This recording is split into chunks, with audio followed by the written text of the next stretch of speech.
ليه بعطيه طريقة؟ وين بعطيه طريقة بجبال؟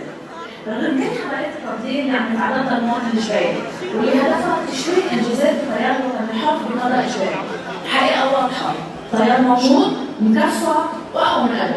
خلونا نلقي الضوء على ابرز مشاريع التيار الوطني الحر بقضاء اجباري، اللي هو امتداد التكامل لكافة الهيئات السابقة، يلي لو نتعرض بضالة رغم كامل الازمات الاقتصادية والامنية ما كنا موجودين اليوم.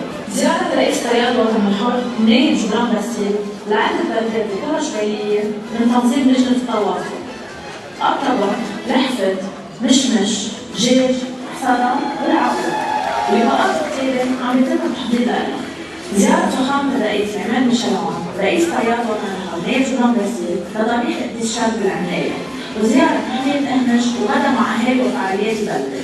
مشاركة بذكرى شهر 13 تشرين. لقاء قدام الجيش والقوى المسلحة ببلاد عجوني. تنظيم 10 مكاتب قضاء اجباري من تنظيم لجنتي التواصل والبلديات. 10 قضاة الجيش والقوى المسلحة لقضاء اجباري في دوام الجوع. 10 عيد الاستقلال من تنظيم لجنة الشباب بحضور نائب رئيس التيار الاستاذ بسام فوري. جولة النائب ندى بستان في سرايا جبال. نبذة عن سرطان الثدي مع الدكتور حبيب بركات من تنظيم لجنة المرأة. نبذة إعلامية مع النائب ندى بستان من تنظيم لجنة الإعلام.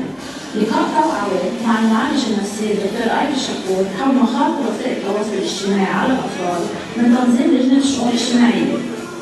لقاء عيد بالبارة من تنظيم لجنه المراه. دورة كرة الطاوله من تنظيم لجنه الشباب. المشاركه بندوه من السياسي بدعوه من عضو المجلس السياسي محمد وديع. المشاركه بندوه لبنان حمايه الوجود وصناعه الضوء مع الاستاذ اطون قسطنطين والاستاذ عبد الله ريشه. تنظيم معرض الميلاد بمكتب هيئة قضاء جبال. اختتم بقرار الجواب من تنظيم هيئة القضاء وهيئة المدينة وعضو المجلس السياسي محمد وديع. جمع تبرعات غذائية وألبسة من قبل لجنة الشؤون الاجتماعية. لقاء معايدة للمنسقين بهيئة قضاء جبال. معايدة إعلاميين قضاء جبال تقديما للدور المحلي والموضوعي بناء الدستور الحقيقية للطريق. غدا الاغتراب اللبناني من تنظيم لجنة الانتشار. مشاركة هيئة قضاء جبال مع الأستاذ جون جبران والمحامي وديع بمعارض ميلادية بعدة بلدات جبالية ومنها عمشية إطوال بالواد. مشاركة بلقاءات وعشرات مختلفة من تنظيم لجان رياضية، اجتماعية، سياسية ودينية. زيارة المراجع الروحية والحزبية بالقضاء. نشاطات هيئات محلية مثل أرطبة، جيج، لحفة، غلبون، مشماش والعقورة ومدينة جبال بمناسبة عيد الميلاد. معايدة فخامة الرئيس عماد مشلعون رئيس التيار الوطني الحر نائب جبران باسيل بمناسبة عيد الميلاد مجيد. نشاط هيئة غلبون بذكرى 13 تشرين. تعيين منسقات ومنسقين جدد للهيئات المحلية. وهيك ببساطة التيار جبال مش بس موجود بل أثبت إنه هو القوة الأكبر منفردة.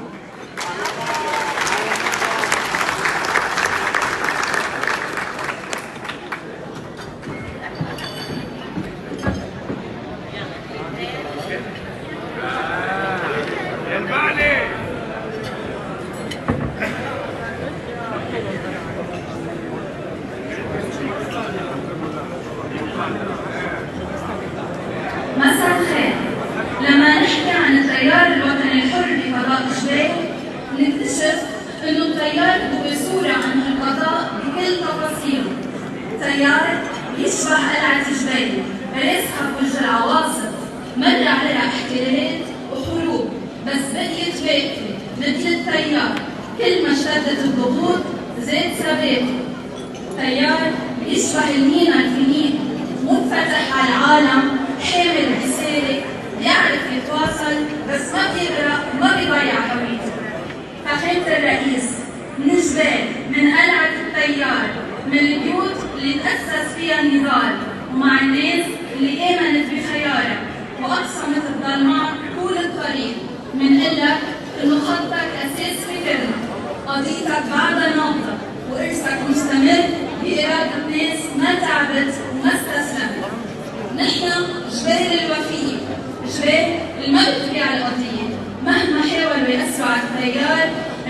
يبقى تيار جبيل سندك. كيف لا؟ بكل بيت جبيلي في مناضل ما بيتردد يدافع بأغلى ما عنده كرمال التيار. هذا التيار اللي انطلق على مبادئ الإصلاح، السيادة والكرامة، بعده مكمل بإرادة ناسه وإيمانه بلبنان وبالقيادة الحكيمة لرئيس التيار نائب جبران بوسيل.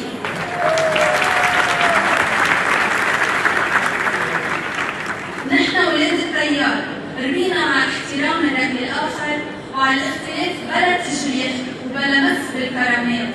نحن منآمن إنه السياسة موقف وأخلاق قبل أي شيء ثاني. البداية مع كلمة تنسق هيئة فضاء جبال المختار جورج صالونوس.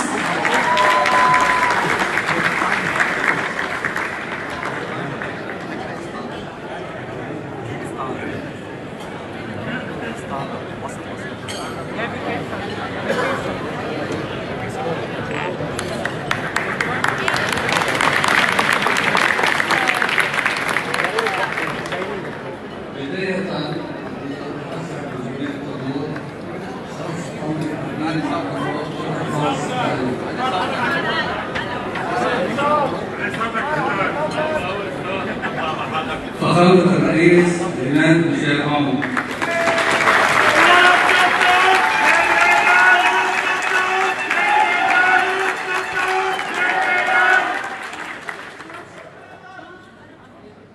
معالي رئيس التيار الوطني الحر النائب جبران بوسيل.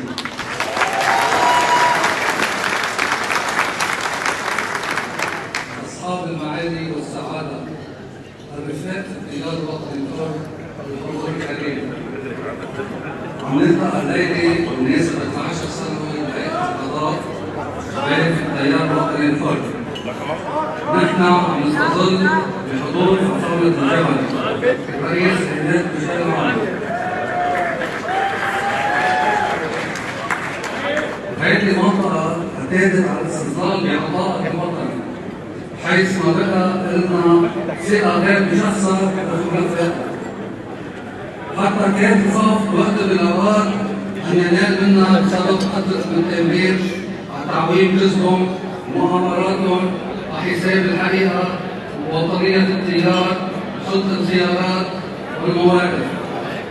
ولكن قدرنا عظيم من نقود مجددا معارك التحرر والتحرير وفتح الأكاذيب والحشد يلي عم يتعرضوا التيار من مؤامرات وخطط إحباط الوطنيين، تجاوزا مع المؤامرات الخارجية والحصار الاقتصادي اللي عم يتعرضوا وطننا الحبيب وشعبنا اكتشفهم واحد واحد وجربهم.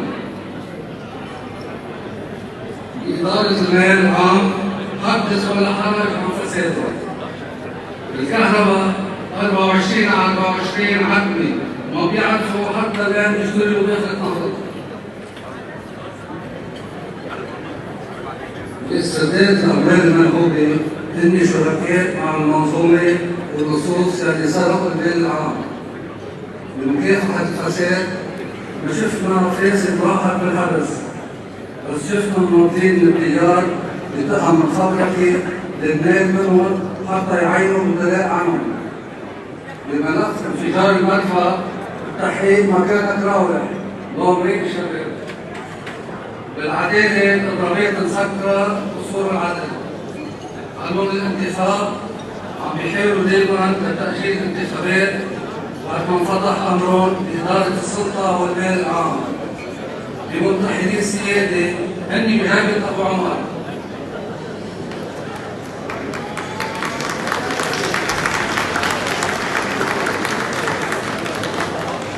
سعادة النائب رئيس جبران بوسيل، اللبنانيين والتياريين لهم أمانة كبيرة بإنك توصلهم لبر الأمان. أنت الأمين على الوطن وعلى الحدود وعلى الوحدة وعلى الكرامة الوطنية، خاصة بعد المشاهد الأخيرة لأنه بين أنه لكل زعيم وعين منهم أبو عمر.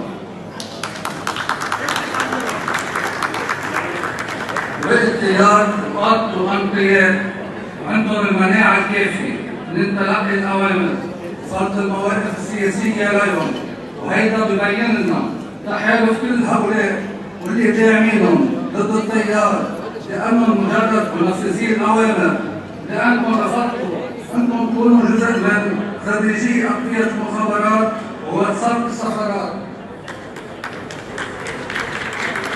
مختار قرب تمك شوي على الميكرو. فخامة الرئيس سعادة النائب إبراهيم ياسين، نحن بهيئة التيار بقضاء جبال عهدنا انه نعيد الامور للنصاب الصحيح، وانه نشد اواصر التياريين وتكاتفهم في سبيل عودة النمط للحياة الحزبية بعد ما جذبته الخلافات والتحديات، مع العلم انه كان هدفهم وطني وتياري بامتياز بحيث سلكوا طرقات متباعدة ولكن نحو ذات الهدف. ونحن اليوم نوحد الجهود والاهداف ونسلك ذات الطريق بعد ما اخذنا عهد على انفسنا التواصل مع الجميع وتحفيزهم لمواجهه التحديات الوطنيه. بالمقابل ما تركنا اي منتصر او مؤيد الا ما اتصلنا معه وعالجنا اكثر الحالات عتبا، ما تركنا اي هيئه او بلده الا وزرناها وتواصلنا مع المنتشرين من منطقه جبال صار عليهم سوء التواصل مع نلاحق عليهم. ما تركنا اي مناسبه وطنيه او حزبيه او اجتماعيه بالمنطقه الا وكان التيار حاضر فيها.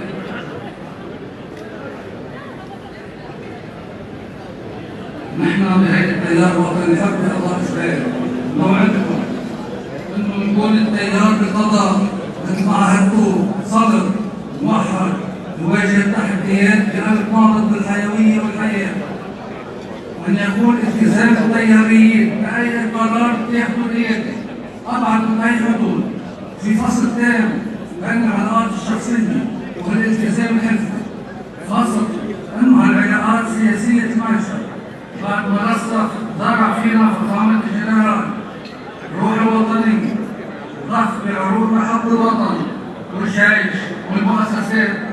مش رح نسمع لأنه نشوه هيدي المبادئ والأسس التي اتفقنا عليها تحت أي ظرف عادي أو طارئ سواء شخصي أو مصلحي. كمان مش رح نسمح بتشكيل عائلة التيار، رح نبقى فوق المصالح وعندنا هدف، وعندنا أي هدف غير وحدة الالتزام. انتم منحتونا السبب، نحن بنوعدكم انه بجبال رح تكون الاربع التيار مجددا مثل ما كانت من قبل. أخيرا الرئيس الوزير يزيد من انتخابات 28 أرجو بسهيرة. أنا من هون جبال كالرضا وكلهم أنتم أموالكم سفراتكم وأجهزتكم وقداميكم لرؤى التيار خلوا الاتحادات تقع بين وبين.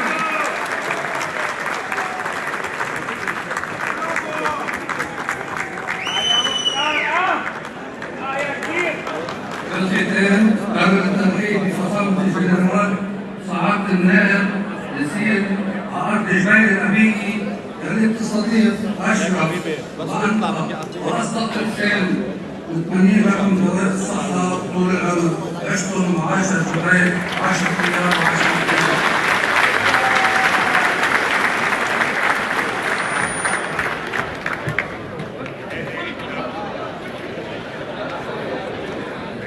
لما نحكي عن الثقة ما بنحكي عن شعار، بنحكي عن شخص، بنحكي عن رئيس التيار الوطني الحر، ثقة التياريين العونيين.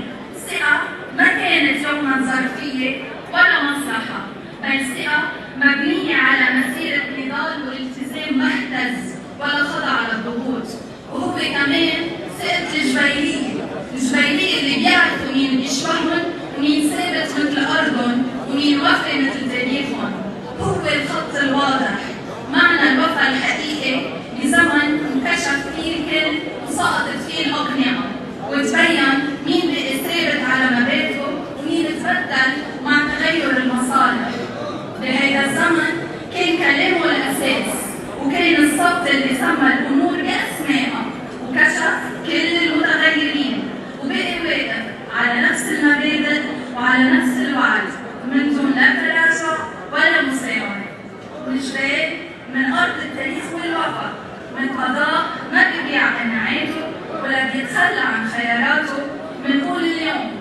بصوت واحد إنه الثقة ما بتنعطى عبس، والثابت ما بيهتز. أهلا برئيس التيار الوطني الحر النائب جبران جسير. تفضل جبال ناطرك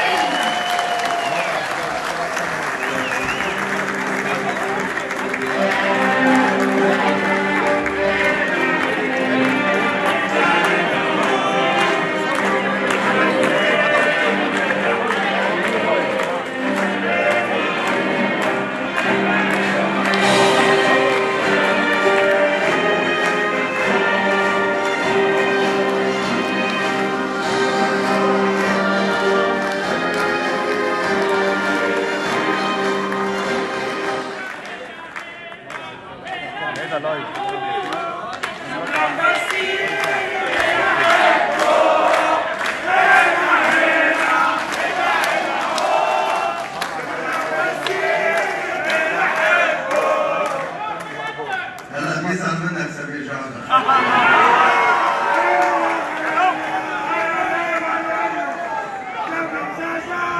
مساء الخير.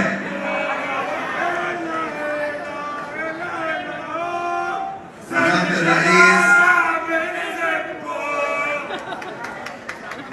الرئيس، أهلنا بجبال ورفاقنا بالتيار الوطني الحر، بنحييكم جميعا. نلتقى اليوم ببلاد جبال، إن شاء الله تكونوا عم تسمعونا منيح من الصوت العاطل.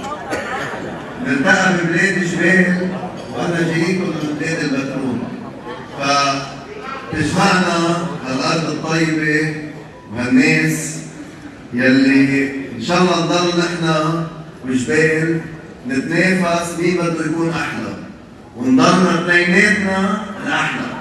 مهم إن نقدم الصورة الحلوة عن جبال وعن التيار وعن ناسنا. جبال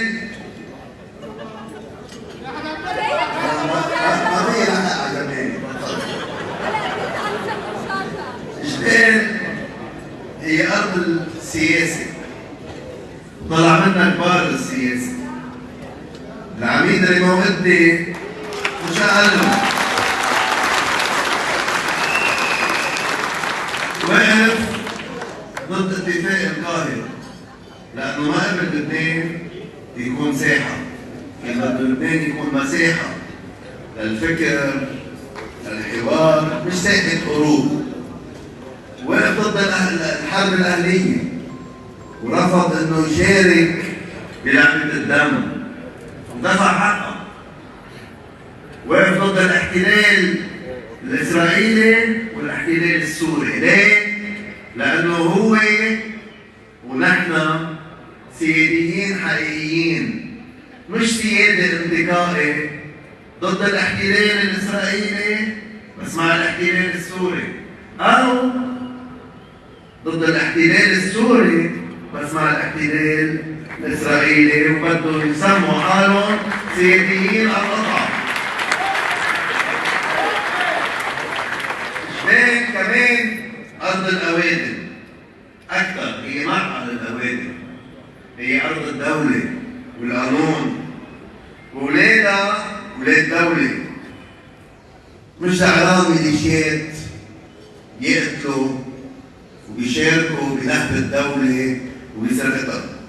ولهيك جبال رفضت الحرب، وأول جرائم الحرب صارت على أرضها، ورفضت الناس يلي بيقتلوا ونادت بالسلام بين أهلها. جبال هي كمان أرض العيش المشترك بأيام الحرب، ومختيرة وقعوا على وثيقة عناية، رفضوا الحرب ونزلوها. وبأيام السلم هن يلي بيعيشوا العيش الواحد، ما بيقبلوا حدا من أولادها إنه ينرزل أو يتهمش أو ينعزل، لأنه بيعرفوا شو معنى لبنان، بيعرفوا كيف يعيشوا مع بعضهم بأرض جبال، عيش واحد مع اختلافاتهم السياسية الدينية. بس جبال هي هيدا التنوع اللبناني الحلو، هي أرض الحضارة وهي الأرض يلي بتعبر عن لبنان الحلو. لهيك نحن التيار جبال هي أرضنا، وهيك بدنا نحافظ عليها. جبال عطيتنا محبتها وثقتها من 88 لل 90 لل 2005 وبكل استحقاق لحد اليوم. جبال عطيتنا الثقة ونحن علينا نبادلها بهذه الثقة. لهيك نحن بنعرف جبال منيح وجبال بتعرفنا منيح وما في حدا بيقدر يفرقنا.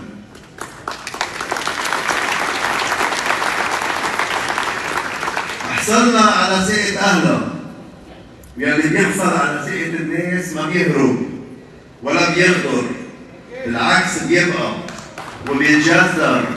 ونحن لهيك باقيين ومتجذرين، ونحن بنقول شو يعني الوفا بجبال وشو يعني الوفا لأهل الجبال.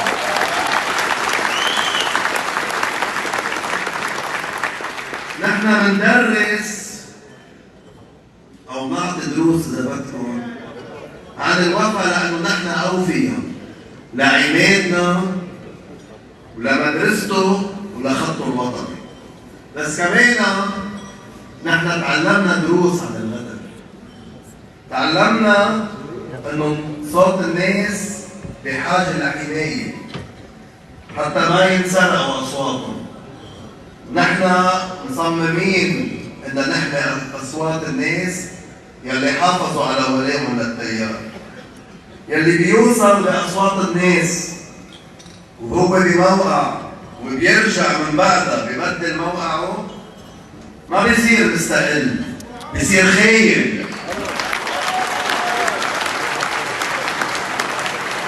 يلي بيقدر يسقط بامتحان الكرامة، لأنه التيار هو مدرسة الكرامة، بينغدر فيه بس أكيد هو ما بيقدر بحدا.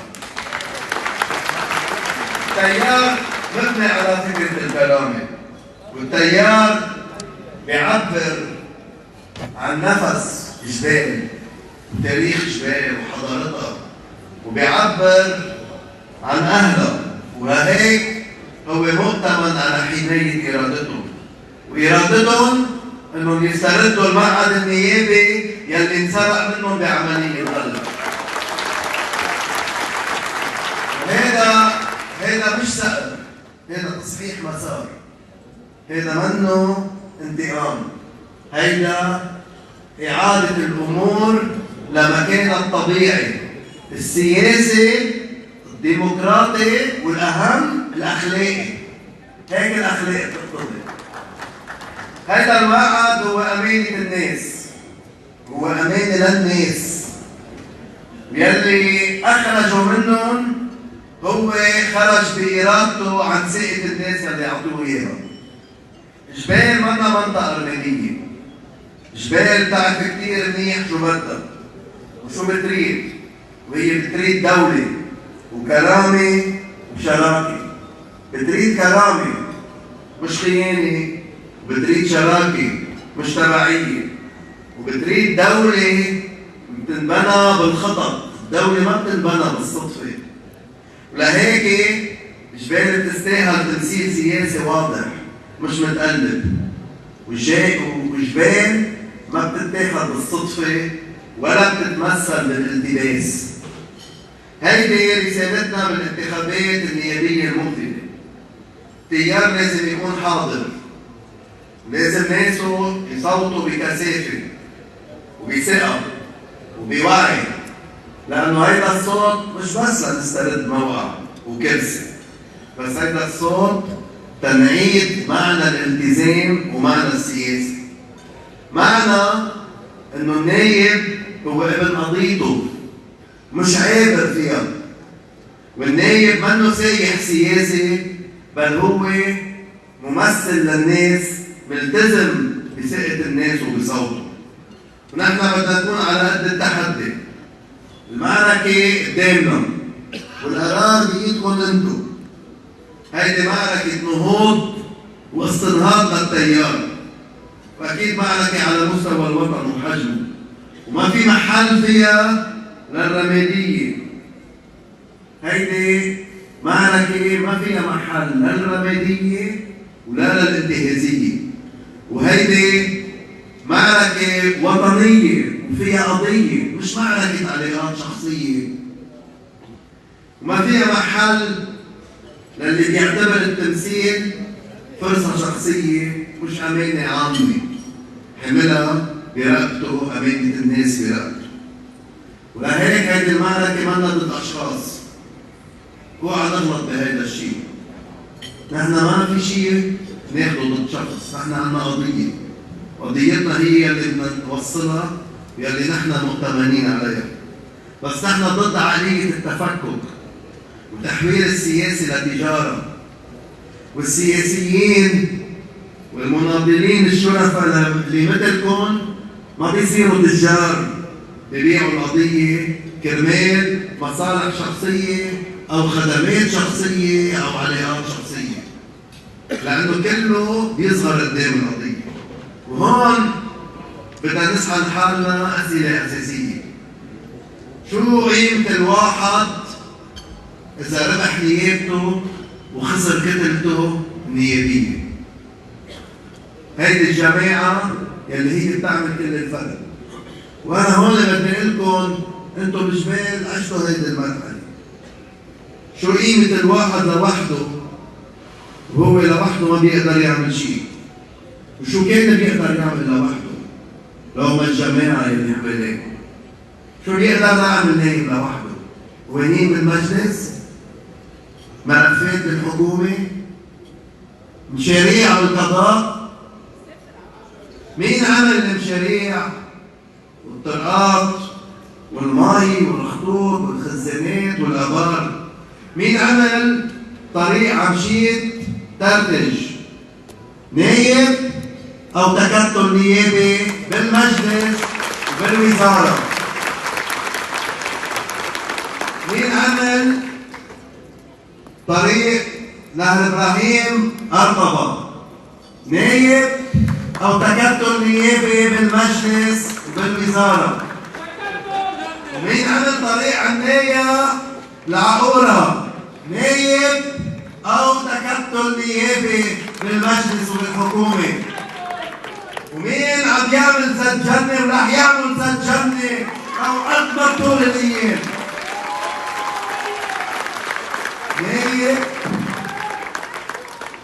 نايب أو مجموعة نواب اشتغلوا مع بعضهم؟ مين عمل البترون؟ جبران باسيل أو أهل البترون والتيار الوطني الحر يلي اشتغل تينمي منطقة وقضاء تينمي كل اثنين تيكون كل اثنين حلو. هيدا مش شغل شخص. شخص ما بيعمل شيء لوحده إذا ما كانت الناس حواليه. يلي بيتخلى عن الناس أكيد ما بيطلع بإيده شيء. والأهم من هودي كلهم مين عمل؟ إذا بدنا نعدد هلا مع جمع بدنا نغلط. مشاريع المي ببلاط، أستيطة، أردون، الفدار، نهر إبراهيم، البربارة، فركتة، المجدة، العبيدات، هلا أكيد رح ننسى. غلبون، جيش، مشمش، جيش، لقلوق، غرزون، سريني، كرتش. أكيد ما بقي بلدة ايه بالرأي أمرك حلال كلام. أكيد ما بقي بلدة بقضاء جبال وبمؤسسة مياه بيروت وجبل لبنان ما انشغل فيها على قد ميزانية الوزارة والمؤسسة. بس هودي ما عملوا نايب وما عملوا فرد، عملوا تكتل نيابي. والأهم مين بيعمل شراكة وطنية وتوازن طائفي بالبلد؟ نايب أو كتلة وتكتل نيابي؟ مين بيعمل قانون انتخاب ومشاركة فعلية بحكومة بيوصل رئيس جمهورية؟ نايب أو تكتل نيابي؟ ومين بيواجه مشاريع التقسيم بلبنان؟ مشاريع النزوح ومشاريع مسح والمس بالهوية؟ نايب ومتفرقات نيابية أو كتلة نيابية مترصة. هيدي هي معركتنا، هي معركة حماية الوجود والدور تنحفظ الحرية والسيادة والاستقلال. المعركة إنه يكون القرار اللبناني حر وما يكون اللبناني وقراره ورقة مساومة بالابتزاز يلي عم بيصير ببلدنا وبمنطقتنا. هيدا البازار مش شغلتنا، نحن ولاد قضية. ولهيك أهمية الاستحقاق النيابي مش بس إننا نكسر مقاعد، إننا نحفظ الهوية والوجود والدور. والتمثيل النيابي هون بالذات هو منه ربح شخصي ومنه غنيمة من مغانم الحرب، السلم، السياسة، هو منه غنيمة شخصية، هو منفعة عامة الواحد بحصلها ليخدم مجتمعه ووطنه. والتيار مش شاهد زور ولا قطعة ديكور بتسويات الآخرين بالمنطقة أو بالبلد. تيار ما قبل ياخذ توجيهات من الخارج، مش تيقبل ياخذ توجيهات من مراجع داخلية هي أصغر منه ما فيها تكون على مستواه. لهيك نحن تيار المواجهة السياسية نظيفة، منحافظ على ناسنا نضاف مثل رولان خوري يلي تحمل المظلومية لأنه اشتغل بمؤسسة بعيد عن الزبائنية. وأنا بعرف قد ايه زعل التياريين إنه ما خدموا، بس خدم المؤسسة يلي هو تبنى عليها، يلي التيار كلفه إنه يشتغل فيها بنفس تاني جديد. ولهيك زعل كتار بس ما زعل ضميره. وأكيد ما فتح صندوق أسود، فتح صندوق أبيض، ضلت صفحاته بيضاء، وتحمل من أهله يلي انقلبوا عليه. وهون بدي أقول إنه التيار بيوقف مع أهله ما بيترك ناسه، بس يلي بيتركه بيكون ترك حاله، ترك تاريخه وماضيه وشرح كيفه ورح يبرد أكيد. والتيار بيتدفى بناسه ورح يضل بهيدا الدفء يلي بنعيشه مع بعضنا لما نكون مع بعضنا حاملين قضية بقلوبنا، مدفيينا منيح وحامينا منيح وبطمنكم عليها انه طالما نحن حاملين هيدي القضية، هالقضية رح تضلها بأمانة ورح نضلنا محافظين عليها. ولهيك بدي اشكر الشباب الجبال واحد واحد، يا ريت فيني اسميهم كلهم، المنسق والهيئة والشباب يلي عم يشتغلوا بالتواصل يلي عم يشتغلوا بالحملة الانتخابية وكل الشباب يلي عم يشتغلوا بالانتشار وين ما كان. بدي اقول لهم انه انتم بشوية شغل ساعدتوا للتيار حيويته وروحيته، وهيدي الجامعة اليوم هي برهان. هلا ما بعرف قالوا لنا انه فرنا عندكم التيكيتات، حدا فينا دفع عنه ما بعرف ليه الصغير بيشوف حق غيره صغير، يعني يلي بيقبض بده يعمل غيره بيقبض، ما بيقدر يتحمل.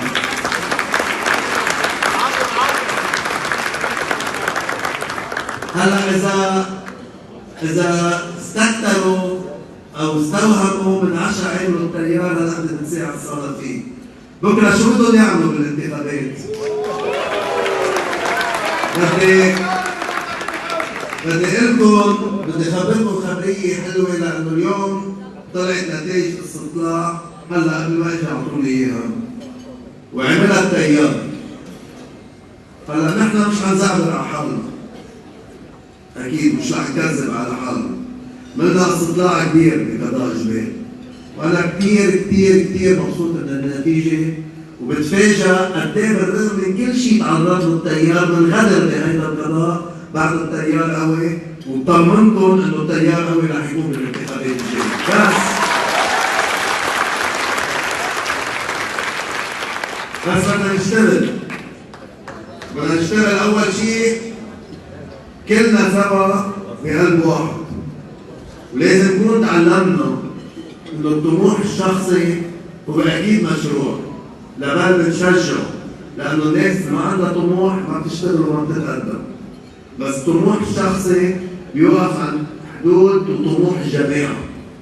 اللي بيتخطى بطموح الشخص الجماعة يحترق وبيأذي معه الجماعة، بينما اللي بيضل بحدود بطموح الشخصي ضمن طموح الجماعة هو بيوصل، الجماعة بتوصله وهو بيفيد الجماعة. فنحن اليوم ما بقى بيحق لنا ان نغلط. غلطنا كثير، غلطنا بحق حالنا، ويمكن غلطنا بحق جبال لما سمحنا لبعض الطموحات الشخصية تتخطى طموح تيار الوطني كيف يكون جبال كيف يكون البيت. لهيك أنا بأكد لكم إنه إذا نشتغل كلنا سوا منيح. شو يعني نشتغل كلنا سوا منيح؟ مش يعني بس نجتمع ونفرح ونفكر سوا ونحكي سوا ونلتقى سوا، يعني نروح نحكي مع الناس يلي تضللوا، يلي انغشوا بالاعلام، يلي بعدهم لليوم مصدقين اشياء غلط تنحكى عنها، يلي عندهم معلومات من الاعلام او من الجيران، من مين ما كان معلومات مش صح، هون بحاجه ان نروح نحكي معهم. والشباب يلي عم يعملوه اليوم بالتواصل، وبدي احيي بالذات اليوم وبس نلتقى بالشباب بعد جمعتين، الناس في جبال يلي عم تعطي مثل كيف تكون الحركه والتواصل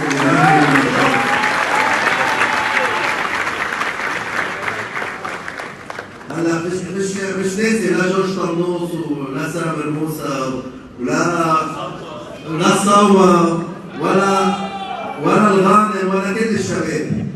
كل واحد منهم انا بعرف لما عم يشتغلوا مع بعضهم بهالروح الحلوه قد ايه عم يعملوا فرق، وقد ايه بعد حيعملوا فرق، وقد ايه لما انتم بتتساعدوا معهم بنروح بيت هيدي شو كانوا يقولوا زنكة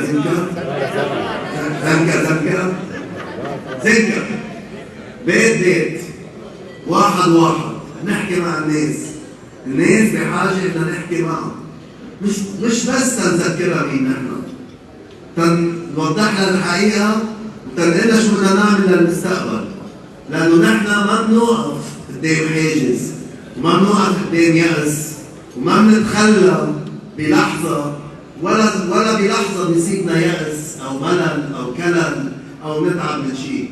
إيه في صعوبات وفي مطبات ونوقع بنرجع بنقوم، وهيدا الأساس. ونحن اليوم واقفين على إجرينا، ولا يوم ركعنا ولا يوم ما ضل راسنا مرفوع، واقفين على اجرينا بس بدنا نرجع نطلع طلوع، منعربش جبال، نتسلى، نتحدى الصعوبات، وبنقدر نوصل لوين ما كان لما بيكون في عندنا ايمان. ولهيك قلت لكم عن سد جنة، لأنه كل اللي حكيوا عنه كذب عنه بالآخر بدهم يرجعوا يعملوه، ونحن بدنا نرجع نعمله، ونحن بدنا نخلي أهالي جبال وكسروان وبيروت يستفيدوا من مية نهر إبراهيم ومن كهرباء سد جنة، لأنه هيك بتعمل البلدان، هيك تتقدم المناطق بالشغل بالمثابرة مش بالحكي والكذب على الناس. وهيك التيار بده يضل بكل السلبية اللي بيواجهوه فيها بيتعاطى بإيجابية، بيطلع بأمل للمستقبل، بيضل يخطط لقدام وبيضل يشتغل لقدام.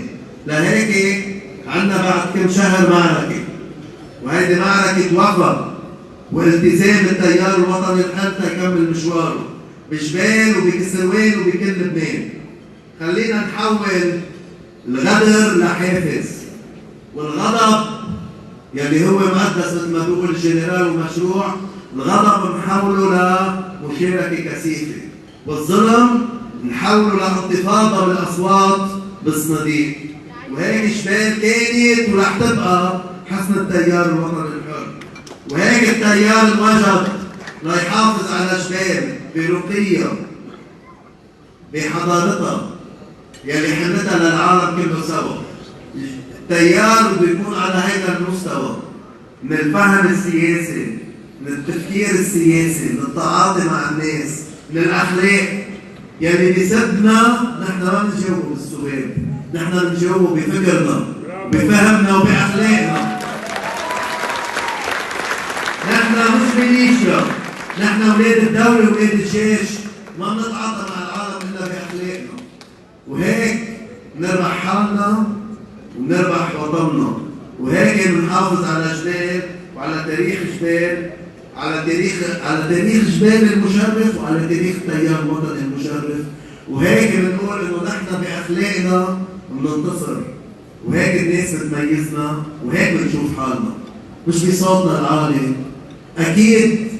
اكيد صوتنا العالي بخلينا نوصل بعيد، بس فكرنا وقضيتنا يلي بنحفظهم بقلبنا هو يلي بخلونا ننتصر، ونحن التيار خلق لينتصر، لو هو خسران بيكون منتصر، ونحن الخسارة ما بتكسرنا، بتقوينا وبتخلينا نستمر. لهيك بدنا نتواعد نحن وياكم عن جديد، كسروان جبال نيبان بدنا نسترده، والنيبان اكيد فينا نسترده، فيكم بهمتكم وبصواتكم عشتوا، عاش تيار الوطني الحر، عاش الجبال وعاش